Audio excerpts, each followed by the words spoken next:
In this episode of Other People's Airplanes, we talk about hitchhiking.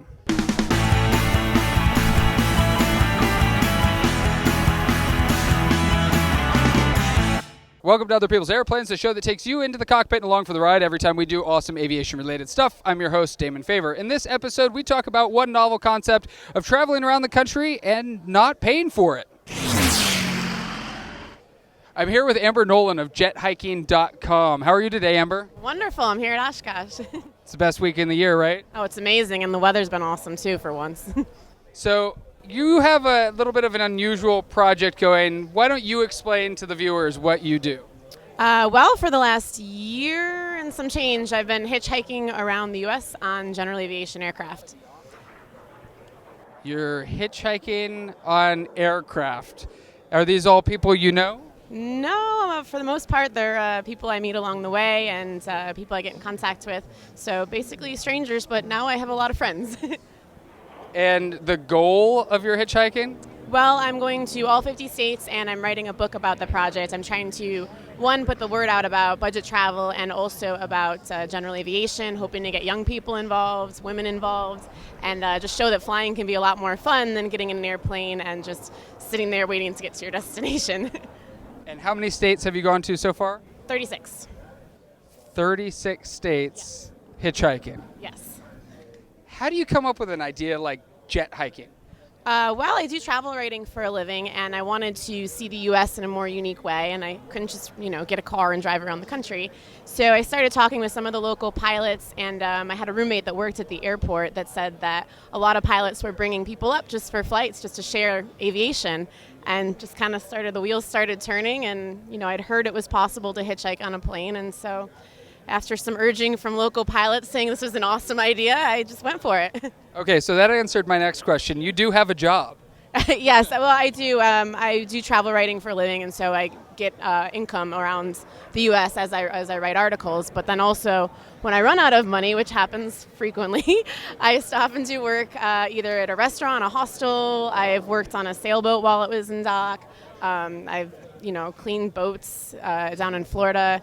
Anything that I can do when I land on the ground to get some money in.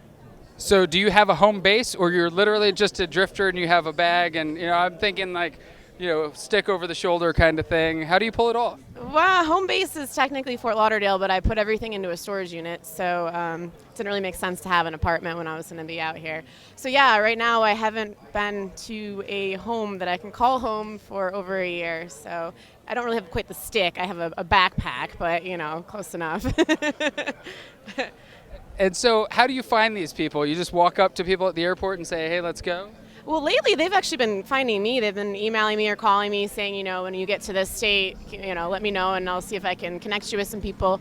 I'll go to the airports. I go on EAA chapters and call the chapter head, see if they can send a memo out in a newsletter. I call the Women in Aviation chapters. I go on forums, you name it. Any way I can try and get in touch with people and just tell them what I'm doing.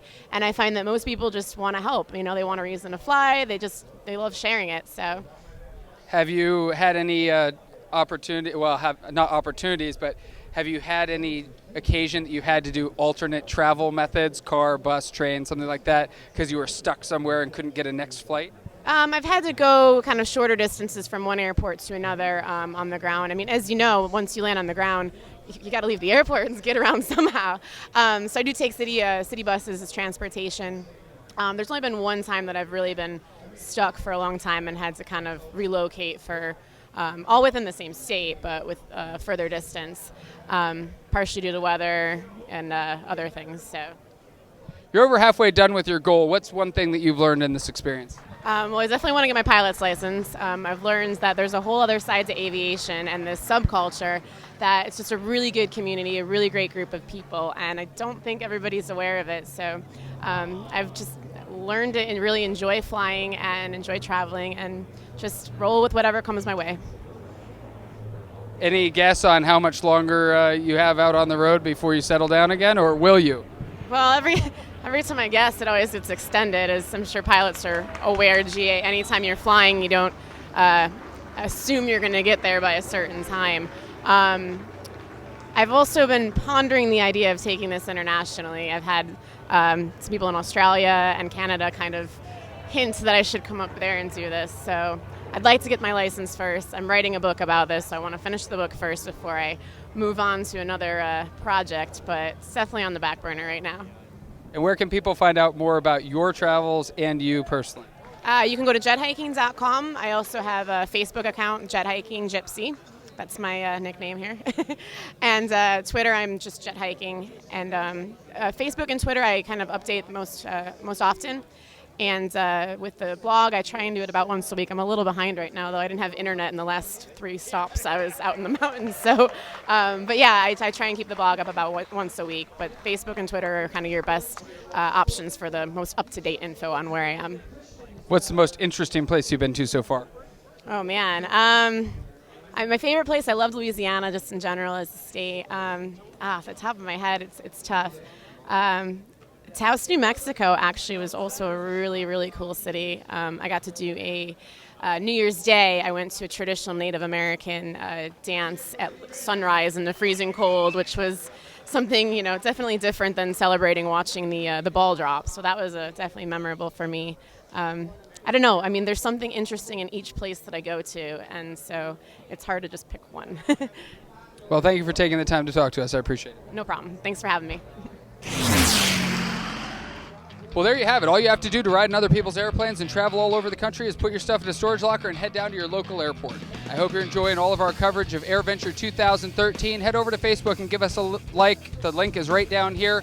And make sure you go to otherpeoplesairplanes.com and subscribe to the newsletter and the show in YouTube or on iTunes. In this episode, we talk about how you can...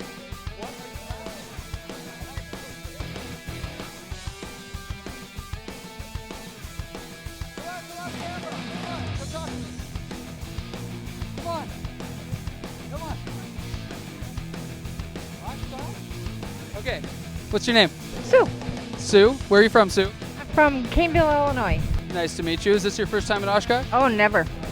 I try to come every year. Every year. How many years have you been coming for? You don't have to, you can lie. Oh, wait, oh my gosh. There's so many years on there, I can't even tell you. Why do you keep coming back? I love airplanes. What's your favorite one out here? Oh, I can't say. Well, there's a real pretty Honda, and there's a Cessna, and I love Learjets. Nothing on the cheap side, huh? Heavens no. Okay, just wanted to check. Well, thanks for talking to us. Have a great week. You too. Bye-bye. All right, today we're joined by a couple special guests. What's your name? Caleb Peters. And your name? Garrett Fulliger. What brought you guys here today? The air shows. And you? And all the air shows. I want to see it all. Awesome. Your first time at Oshkosh? Yes, sir. Yes, sir. First time. Plan to come back, though? All right, what's your favorite thing you've seen today? Definitely the Navy and the Air Force air show. Awesome. And you? I'm going to have to say the air show. The first one that happened, or the second, I'm not sure. You guys pilots? Just got done with my solo. Awesome. Congratulations. You? And yes, sir, I've got my private pilot's license. Congratulations. Well, you guys enjoy the rest of the show. Have a great day, okay? Thank you. Thank you very much. What's one thing you've learned in this whole experience? Well, I want to get my pilot's license. That's one. Hey, guys, hang on. You want to be on camera? Come here. Come on. No. Come on. Come say hi. All right. Well, that happens a lot at Oshkosh. Sorry. Let's try that again. Yeah, I always try and get them. They don't like that. You're almost halfway done with your goal.